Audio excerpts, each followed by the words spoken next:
첫 번째 그 대우조선해양 네. M&A가 지금 진행되다 무산 네. 가능성이 상당히 커졌다면서요? 네, 맞습니다. 거기도 가진금까지 네. 또 맡게 되고 뭐 어떤 배경인가요? 이런 이유들이? 예, 일단 공정위에서 과징금 6억 5천만 원을 이제 네. 내렸습니다. 네. 그 15일 공정거래위원회는 하도급 업체의 기술 보호를 위한 절차 규정을 위반을 했고, 또한 취득한 기술 자료를 목적에 벗어나 사용하거나 유용한 대우조선해양에게 시장 명령 및 과징금 부과를 결정했다고 밝혔는데요.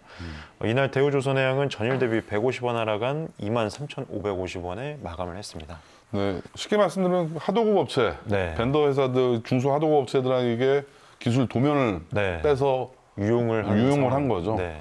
정말 어떻게 보면 지금 말이 시청자분들 이해가 안 되실 수 있는데 정말로 그 큰 슈퍼마켓에서 네. 구멍가게에 장사 못하게 거의 맞습니다. 만든 거랑 비슷한 예라고 볼 수가 있는데 네. 그다음 기술 자료 요구 서면 네. 이게 또 어떤 내용들인가요? 예, 교부했다는 그 게? 하도급법상에 이 네. 기술 자료를 만약에 요구를 한다. 대기업이 중소기업한테 이 기술 자료, 뭐 도면 같은 걸 요구를 한다라고 하면 이 정당한 사유가 있더라도 이 기술 자료 요구 서면을 먼저 교부를 해야 됩니다. 네. 거기에 이제 요구 목적이라든지 권리가 누구 거냐 이런 것들을 명시를 하고 수급 사업자의 기술 보호나 이 유용 예방 등을 위해서 이 요구 서면을 먼저 교부를 해야 되는데요.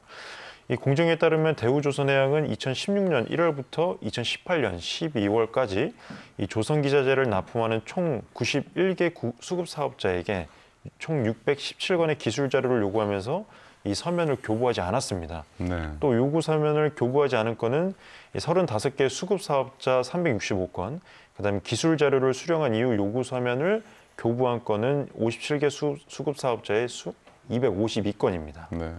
정말 기술 도용의 갑질 오브 갑이라고 네.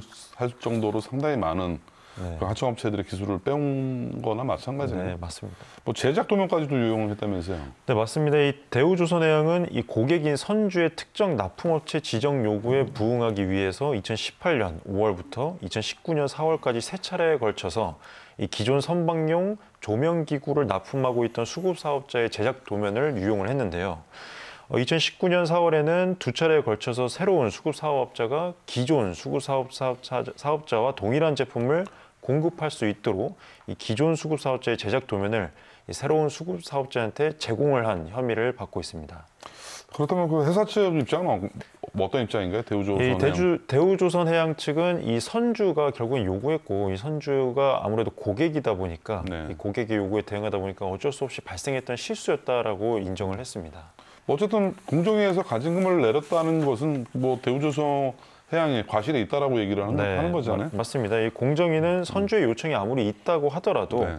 이 수급 사업자 중소기업의 기술 자료를 유용한 행위는 위법하다. 네. 또 해당 제작 도면이 이 기존 수급 사업자의 기술, 이 고유 기술이 포함됐기 때문에 위반한 것이라고 봤고요. 반드시 사전에 서면을 교부하고 수급 사업자의 기술 자료를 유용하는 이 행위가 재발하지 않도록 시장 명령을 내렸는데 이번 6억 5천 중에서 이제 기술 유용 행위가 6억이고 기술 자료 요구 서면을 교부하지 않은 것이 약 5천만 원 정도의 과징금이 부과가 된 것입니다. 네. 또 최근에 현대중공업과 M&A 네. 왜 그 무산될 가능성이 높은 거죠? 예, 세계 1, 2위의 조선사의 인수합병으로 주목을 받았습니다. 이 네. 대우조선해양과 이 현대중공업의 M&A가 무산 위기에 놓였는데요. 이 외신에 따르면 이 글로벌 기업 간 결합을 심사하는 이 EU의 집행위원회가 반대를 했습니다. 네. 이 현대중공업의 대우조선해양 인수를 허용하지 않으면 인수가 되지 않기 때문에 현재 EU의 그 집행위원회 결정에 따라서 아마 이 그 무산 가능성이 대두되고 있는 것입니다. 저희 같은 사람들은 잘 이해를 못 하는데 왜 국내 기업이 유럽의 M&A 합병에 컨펌을 받아야 되는 거죠? 예, 그 이번 인수가 이제 그 성사될 경우에는 원래는 이제 빅3에서 빅2로 이제 재편이 될 가능성이 있었습니다. 그래서 네. 상당히 기대가 많이 됐었는데 네. 이 머스크라든지 MSC 국내 이 글로벌한 이 선사들이 대부분 유럽에 있습니다. 네. 그러다 보니까 이러한 선사 간 그리고 조선소 간의 이 인수합병은 EU의 승인을 받아야 됩니다. 아, 선사가 대부분 유럽에 있는 회사다 보니까. 예, 맞습니다. 그러다 보니까 네. EU의 이 M&A 제동이 이슈가 된 것인데요. 네.